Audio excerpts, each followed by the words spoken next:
Lisa, when you hear the words power of women, what's the first lived experience that comes to mind? The first thing that comes to mind is everything that I've done in my life feels like a stepping stone to where I am today, and every stepping stone matters. What happens when your body suddenly stops responding the way it always has? When exhaustion, weight gain, anxiety, sleep disruption, and emotional volatility become everyday feelings. And you guessed it, because we are going to talk about menopause. I'm Gillett, and this is the Power of Women podcast. And what I love about this platform is the opportunity to showcase and celebrate the strength, resilience, and achievement of women from all walks of life. And this is where we have intelligent, grounded conversations about women's authority, health, leadership, and lived experience without minimising, sugarcoating, or outsourcing agency. My guest today is Lisa Curry, triple Olympian, Australian sporting icon, and co-founder of Happy Healthy You, one of Australia's trusted women's health platforms. This is Lisa's story, her perimenopause and menopause journey, and together with Jeff Butterworth, Lisa has helped build a platform that now supports over 1.5 million women, not just with supplements, but with education, assessment, and informed choice. Lisa Curry, welcome to the Power of Women podcast. Thank you so much, Di. Thanks for having me. Lisa, you've had to trust your body for most of your life as an elite athlete and a mother, and you truly understand discipline and resilience, particularly in that elite sporting framework. What were the signs that something had fundamentally shifted? You're right. I did have to trust my body a lot as an athlete, and I understood every feeling that I had, because there are days when you train, you feel great, and there are days that you train and you don't feel great. But in sport, and particularly in elite sport, you learn to push through. When your coach says you have to do 10 more when you've only got one more in you, you do 10 because that's what's required. And you can't go to the Olympic Games, you can't go to 3 Olympic Games without that dedication, that motivation, that work ethic of pushing through. And yet at the same time, for my last Olympics, I was also a mother of 2 little girls. And there were times when I tried to recreate that feeling of pushing through like I did as an athlete in motherhood. And I realised that I couldn't do it. It was too hard. I had nothing left. And so when I finally retired from my sport, and then I had another baby as well, so 3 kids at that point, I was working, I was still training because I was trying to keep myself in good shape. My body started to change, but more than my body, my mind started to change. So my emotional stability started to crack, and I kept thinking, am I allowed to swear on this? You can swear on this because it's a swearing sort of topic. Okay, because I was thinking, what the fuck is wrong with me? I really thought that I was going crazy. My poor husband, he copped everything. And physically I felt pretty good, except, every 5th day before a period, I would just lose my shit about any single thing. But more than that, emotionally and intelligently, I felt there was something wrong. I thought there was something wrong with me. I couldn't put my finger on it. I couldn't work it out. I was an absolute cow. I was a bitch. I went to my doctor to find out what was wrong with me. No one, and we're talking back in the 1990s now, no one was talking about this. Not even the doctor could say to me, oh, it sounds like you're perimenopausal. I don't think we even knew the word perimenopause, did we? No, we didn't. And, if he had said that, like they sometimes do today, you'd say, oh, what is that? What's all it about? We did know the word menopause because my mum used to talk about it. But menopause, when you're 30, menopause feels like it's for old women. Yeah. And old women, I'm talking 50s and 60s. And of course, now that we're over 50 and 60, that's not old, right? So you just think there's something wrong with you. But I remember going to the doctor and he wrote me out a script for a maid and a massage. Now, I think that was his way of being funny, but it almost trivialized my feeling about everything. And I came away from that thinking, I still don't know what's wrong with me. And so I think it really affected my relationship with my husband at the time. You know, it was volatile, and at times, you know, I was irrational, moody, angry for seemingly no reason. The weight gain wasn't a thing for me back then because I was training so much still. But it was the reactive emotions that I had that really caused a lot of tension in the home. So, did you think at all, though, being an elite athlete and being driven and focused, did you actually recognise the mood swing change, or did you just put that down to the sort of fire in the belly that you had as an elite performer? No, because I was very in control of my emotions when I was training, as you have to be. But I didn't realise that my outbursts were happening every month, because in those days you didn't track those sort of things. I mean, I tracked everything in my sport, every single thing that I ate, my sleep, my vitamins, my training, my times, how I felt, every single thing. And my coach would write in my logbook every single week, but I never tracked my feelings and thoughts and emotions. And then when I stopped training, I felt lost. I felt almost hopeless. I felt heavy, and I felt almost invisible because there was so much going on in my life. And it's the same with women these days. You know, my daughter's going through it at the moment. She hates the thought that she's probably in early menopause.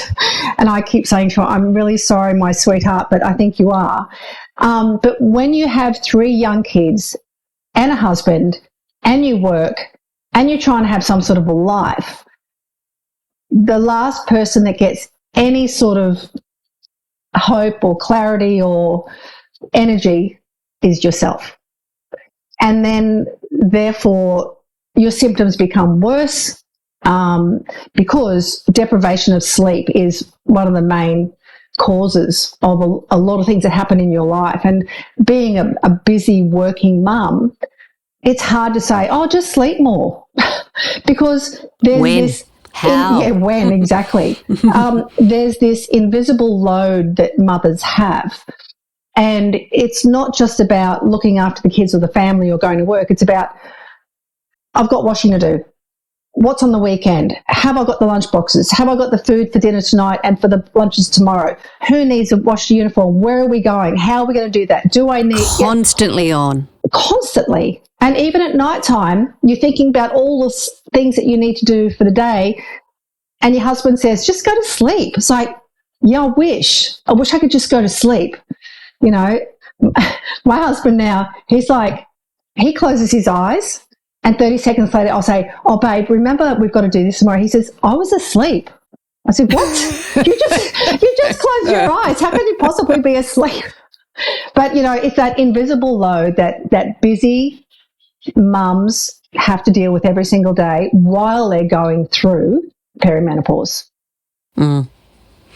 I wonder how many divorces, if you could strip it back, actually are caused as a result of menopause and a lack of understanding of everybody in the household as to what that involves. I don't know that there's been any stats done on that, but it'd be high. It would have to be high. It would have to be. And I distinctly remember times where I would scream at my husband and then find myself curled up in a ball crying, saying to him, you don't understand, you don't love me. And I remember the look on his face. It was like almost fear, but who are you? And then the next day I was fine. Yep. So it puts a lot of stress, I think, in a relationship.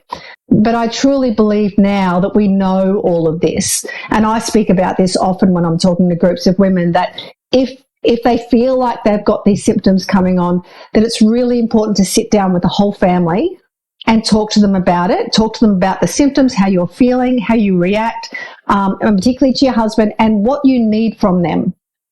So sometimes you don't need anything to be fixed. You just need someone to come and give you a hug and say, it's going to be okay. We'll get through this. Just take a deep breath. Let me rub your head for you. I don't know, some simple things that husbands or partners can do.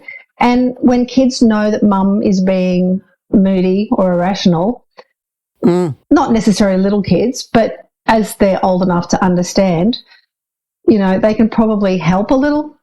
Well, and that's so true. And it's such a generational shift, Lisa, because I do not ever remember, and our household was probably not one that was open about emotions, and I don't think I hugged my parents until I married my European husband, who was all about kisses on each cheek, and all of a sudden my mother got on board. But I do not remember her talking about menopause at all. I can remember her becoming tricky, but we didn't talk about periods either. I mean, the approach to periods was something was put on the top shelf in a cupboard for me to use, which was a bag of period pads. Nothing said, no instructions, no conversation. Yep.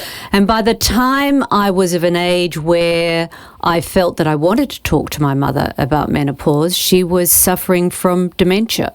So completely missed opportunity. How do you find we're going to approach that? I mean, you're having that conversation, as you said, with your daughter now. Is that a quantum shift in what is happening now generationally around perimenopause and menopause? Yeah, absolutely. And I think now that we know more about it, it's so much easier to have those conversations with your daughter, with your granddaughter. And I like to call it, there's two things I talk about. One is the relay of life. So I try and make that analogy through my sport. But the relay of life is like the young 10-year-old who gets her period. And what she knows about herself, what she's going through, she will hand the baton to her 18-year-old self.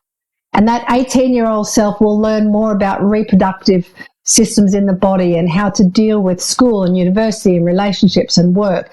And the way that she develops in that time, she will pass that baton on to her 30-year-old self, and then the 35-year-old, and it goes on until you reach post-menopause. So I'm 63 now, and then the next part of that, where I talk about the long game.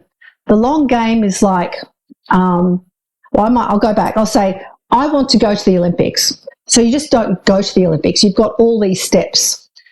So when you're finally at the Olympics, it started way back. It started 10 or 15 years ago. And so the long game is about trying to be proactive as you grow up through the stages of life, so that you can have a great third phase of your life. So say, for example, you want to divide your life into 3 phases. You've got, from 0 to 30, 30 to 60, 60 onwards. So that 30 to 60 phase I call midlife, which my daughter doesn't like, because she said, Mum, I'm not in midlife. Well, you kind of are. Yeah, she thinks of you as midlife and doesn't want to reframe that. Yeah. So what you do in each stage affects the next stage. So if we can get the information to women, to girls, to be proactive with their prevention of the severity of the symptoms that may or may not come, then it will help everybody. And when I say that, there are some people who really struggle with their symptoms. There are people who kind of, up and down like I was. And then there are people who just breeze through it. So everybody is different. But my biggest thing that I want people to take away from this, and when I speak to women, is that knowledge is power. If you can get the knowledge about being proactive about your life and the fact that hormonal change is biology. That's all it is. It's your body doing what it's supposed to do. So you don't want to interfere with what it's doing, but you want to work with your body. You can't beat it. You can't beat your biology, but you can work with it. Yeah. And I talk about, Lisa, that having the willpower to push through can be the characteristic or quality that makes us great, but it can also be our biggest detriment too, because that ability to push through and not listen to the signs, not listen to our bodies is where we can find ourselves in trouble. How do we resist if we are inclined to go, I've just got to keep going, I've just got to keep going, I've just got to keep doing things? Yeah. How do we resist that urge? How do we give ourselves and I know it's an overplayed word, but how do we give ourselves permission to actually address that and listen? Yeah, I think there's a couple of things there. Firstly, I don't feel like we should try and override what our body is trying to do naturally. I think we need to learn to work with what's happening in our body. And when we understand that hormones are just messengers, they're telling our bodies something. I mean, when you think about perimenopause, it's when your body starts to transition to menopause. So it's giving you all these symptoms, which are messages. Whether or not you listen to those messages is up to you. If you understand that they're messages, your body's talking to you, your body's telling you something. So I tell people you have to listen to what your body's saying before it starts screaming at you, because you don't want to delay thinking about what the symptoms are trying to tell you. You want to start to recognize them as they happen and say, okay, I am kicking the cat. I love my cat, but I'm kicking it every month. Why? Why am I doing that? Why am I being a bitch to my best friend when I'm not like that? Why am I getting upset because my husband leaves those bloody socks on the floor? Why are these things happening? And when you start to question what's going on in your life, you can start to understand why it's happening. So hormonally things are changing, they're shifting, they're fluctuating. It's what your body is doing. So as women go through perimenopause, if they understand that their body is fluctuating, it's all going all over the shop, it makes it easier to be able to find solutions for that. So don't try and override it just to work with it. I'm talking with Lisa Curry, Australian sporting icon and co-founder of Happy Healthy You. And coming up, proactive steps women can take before menopause symptoms escalate. If you're loving the Power of Women podcast, be sure to jump on to our YouTube channel and hit that subscribe button to ensure you never miss an episode. Lisa, one of the most important messages you share is women don't have to wait. And I think we touched on it earlier. You know, we kind of think of menopause as this something 40, sort of 50 years and beyond. But what does proactive perimenopause awareness look like, especially for women your daughter's age and many of our children's age in the 30s and 40s? Yeah, it's recognising that something feels a bit different, and it then reflects having a think about what your hormonal patterns might be and to try and start tracking them. Once your sleep starts to be interrupted, once you start feeling anxious for no reason, once you start biting people's heads off for no reason, that's not you, you know, that's your body doing something. And I think if you can start tracking your symptoms, and once again, I'll go back to swimming days. Like, we used to write down every single thing we felt all our times. We were tracking everything, but no one ever taught us to track our feelings or our outbursts or our happy days or our bad days. And when you see that they become a pattern and they're cyclical, then you can understand how it's connected to menstrual cycles and all the ups and downs that you have. So you're actually in the education side of what you're doing, educating people to track that so that you can actually identify the rhythm and the pattern within that? Yeah, we talk to people every day. So once again, it's out in the media at the moment. No one's talking about perimenopause. No one's talking about menopause. Well, we have been for 12 years, right? This is what we do. We've had over 1.5 million ladies download our online hormonal assessment. So if anyone wants to know where to start, that's a great place to start. And then we have our Facebook group page that has over 203,000 women in one page. So we're talking to them about it every single day. Now, last night... that's a community. Yeah. Last night, one of my staff members put a post up, and some of the responses were really sad, to be honest. I thought about it a lot before I went to bed, and went to bed thinking, these poor women. But they're not alone. They're not the only ones going through that. And within our group, they understand that they're not alone, because sometimes when you're going through something, grief of some sort, and it's not just about grief of losing someone, it's grief about losing your own identity. Who was I? Who am I now?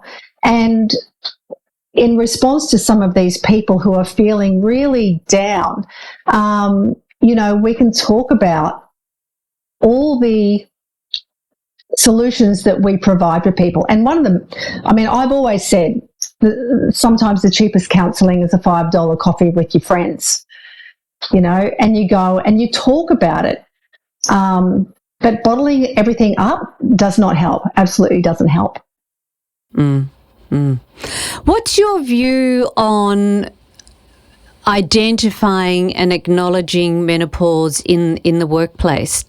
Is that a positive thing if it's recognised as part of our health and wellness journey? Because it's in the day, to have period pain that was debilitating, you couldn't even talk about that because that was seen as a weakness as an employee. So what's the view on menopause and perimenopause interrupting our ability to do our daily jobs?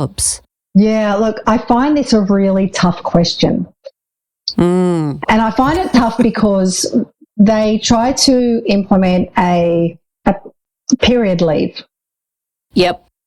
Now, I understand why, and I understand people can't get out of bed sometimes because their periods are so bad.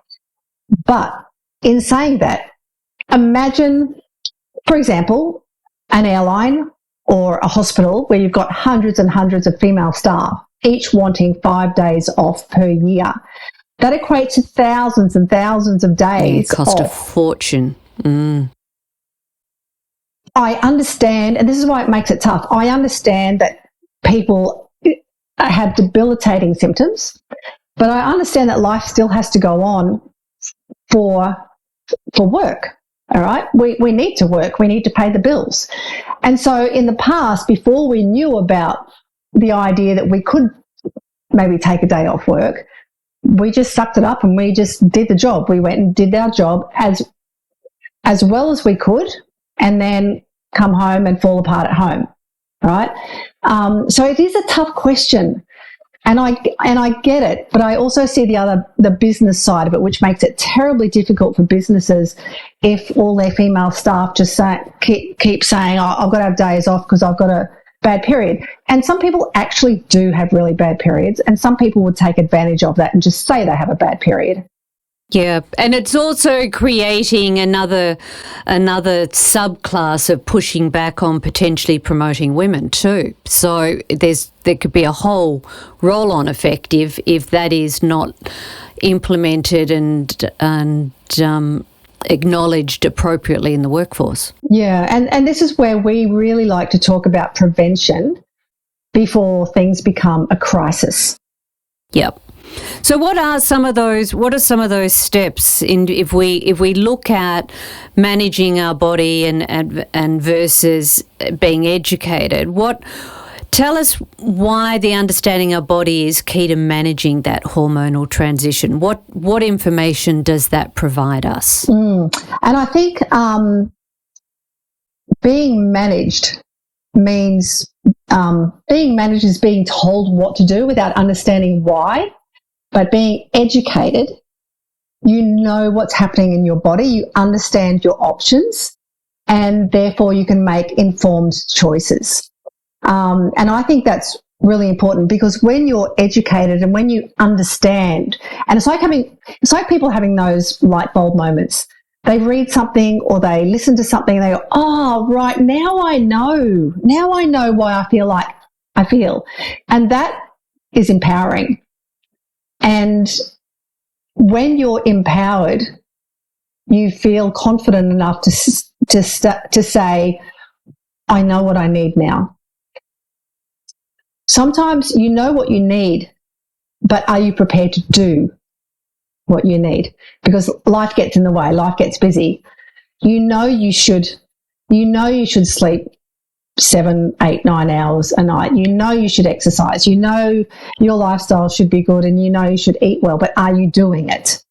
So that's my little acronym it's my 4 pillars of health, is to look after yourself. Self, SELF, sleep, exercise, lifestyle, food. So if you ask yourself those 4 questions each day, what's my sleep like? Have I exercised? What is my lifestyle like? Have I eaten well today? 4 questions. You can start to see that there's a bit of a pattern. You can start to see, well, no, I'm not exercising. I only ate well for a little bit of the time. My lifestyle, I hate my job. I'm in a toxic relationship. I don't do anything in my spare time. I sit on the phone, scroll all day. I'm not doing anything worthwhile. And I stay up all night watching series and sleep 4 or 5 hours, and then I'm a moody bitch at work the next day. You probably just described half the population, sadly. Sorry, but that's the thing. We're all adults. And if I wanted to be blunt, like my coach used to be to me sometimes, he would say, we're all adults and we all have a choice. And you can have the choice of accumulated neglect every single day, or you can have the choice of repetitive good habits every single day. And it's not about being perfect. It's about it's like the 80-20 rule. It's about doing things right most of the time. Yeah. I know in my own world, Lisa, I beat myself up about this a bit, because I do wonder whether I could have made my own menopause journey a little easier. I'm not saying it was the worst of journeys. However, I have been a lifetime sugar addict, and I satiated that addiction pretty generously over the years. And I was fit and I was healthy and I was not obese, but I had a lot of sugar. I gave up sugar 2 years ago, processed sugar, and with that comes giving up a whole lot of other processed foods that have a follow-on effect. But I do feel that a lot of the symptoms that I attributed to menopause were probably the symptoms of having a high intake of sugar, inflammation, bloating. I could go on and on and on. But I think, to your point about self, whilst I ate well most of the time, I probably ballsed it up with all this sugar that I'd have, grazing at my desk until late in the evening working, and everything went out the window as a result of it. Yeah, because it's not just one thing that you have to focus on. You've got to look at the holistic picture, right? And there's so much more to it. And you're right, it's inflammation in the body is a massive driver of hormonal imbalance. So if people are really honest with what they're doing every single day, then they can start to see, okay, I can improve here, I can improve here, that's okay, I can improve here. So I liken it to, I talk about this in my speeches too, about people having a jigsaw puzzle in front of them, and it's their life jigsaw puzzle.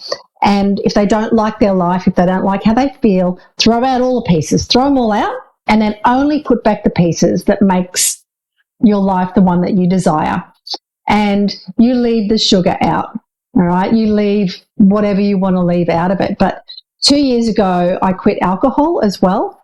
And I just realized that I remember saying to myself one night, oh my God, Lisa, if nothing changes, nothing changes. I know that. That's what I tell people all the time, but I wasn't applying it to myself. Applying it, yeah. Yeah, and so I thought this has got to stop. I was having probably, people might think that's a lot or not a lot, but probably 2 or 3 wines a night.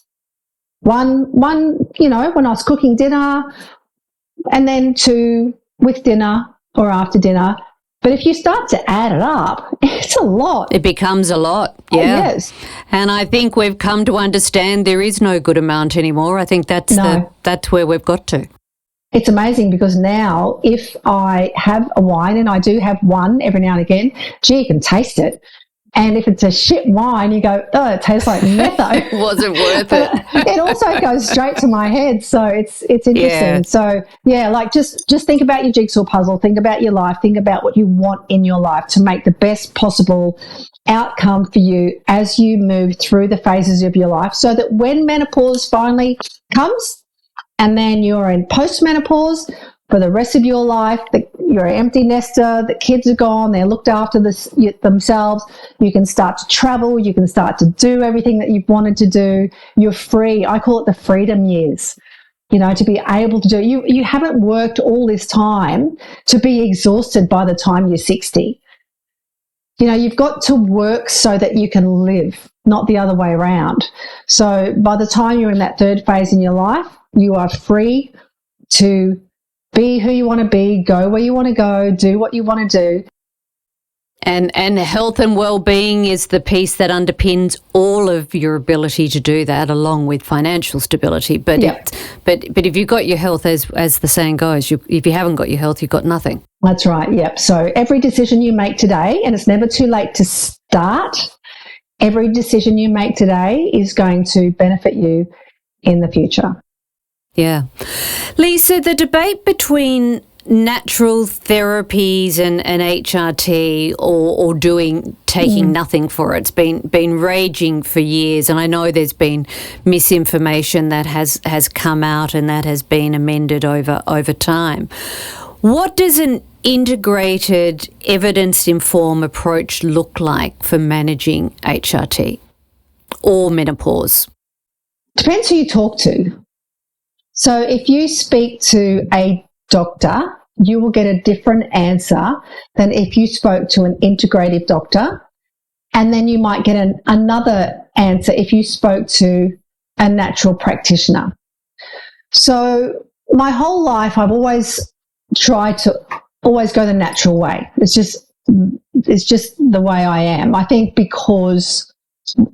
mainly because I saw what my mum went through, and she had a pill for this, a pill for that, a pill for that, and then she had all the side effects, and then they gave her more pills, and I used to see them all lined up, and I thought, oh my God, I never want to be like that. So I've always gone the natural route. So we have a really great protocol on our website at the moment about people who are on HRT and what their options are. So I'll try and explain it this way. So HRT is one option, and it works fantastically for some people. HRT is one option, and I can call that the quick fix.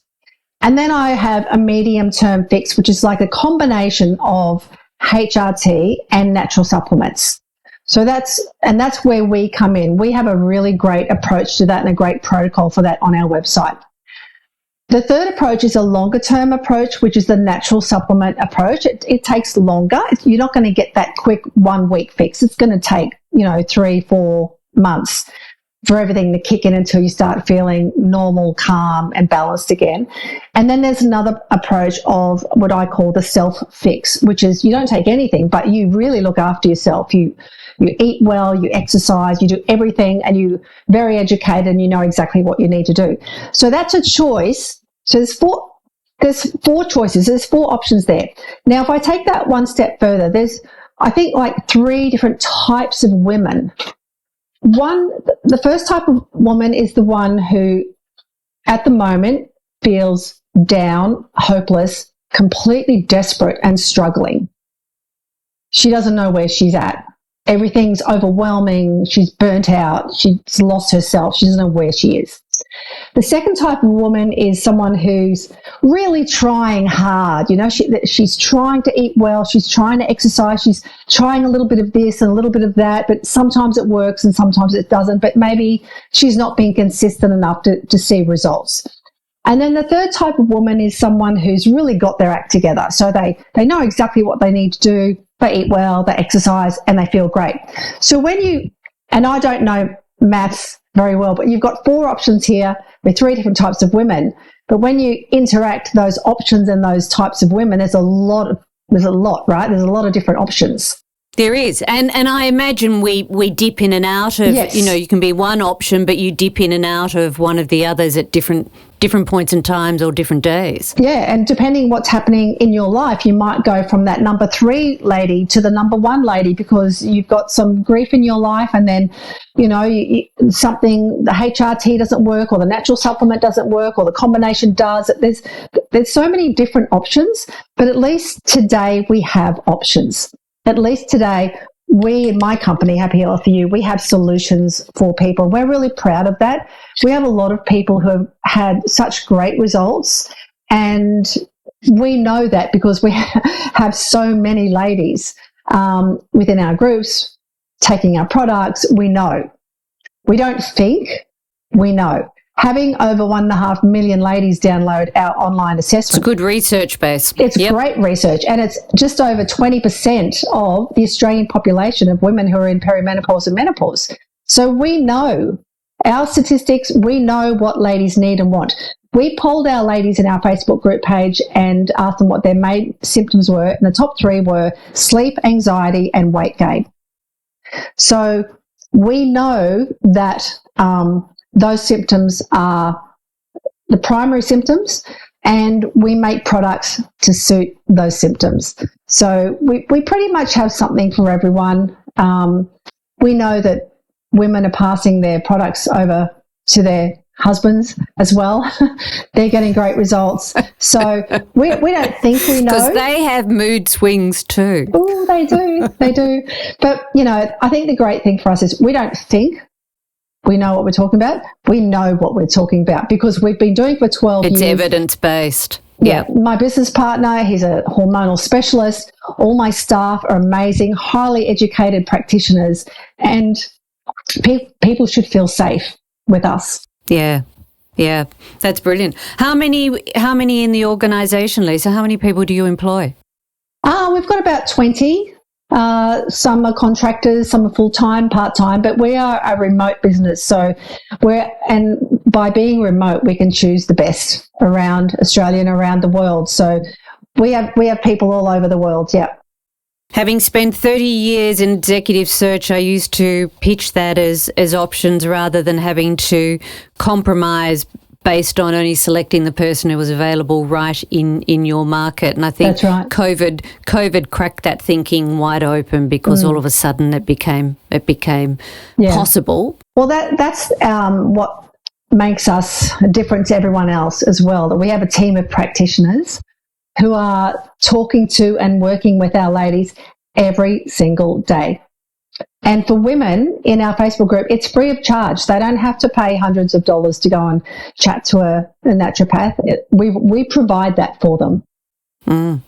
So tell me, as a 62-year-old female, do the post-menopause symptoms phase out and disappear over time? Where to from here for you and I? I don't know if you meant you're 62, but I'm 63.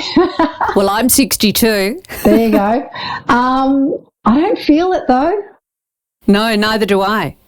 Absolutely don't. Yeah, I think once menopause is over, which is 12 months of no period, done, the symptoms that you had leading up there don't just stop. They linger. They continue and they linger and they finally start to peter off. Now, depending on how you looked after yourself in the previous phases, will depend on how long or how severe those symptoms will continue. So for me now, if I'm moody or cranky, my husband will say, have you been taking happy hormones?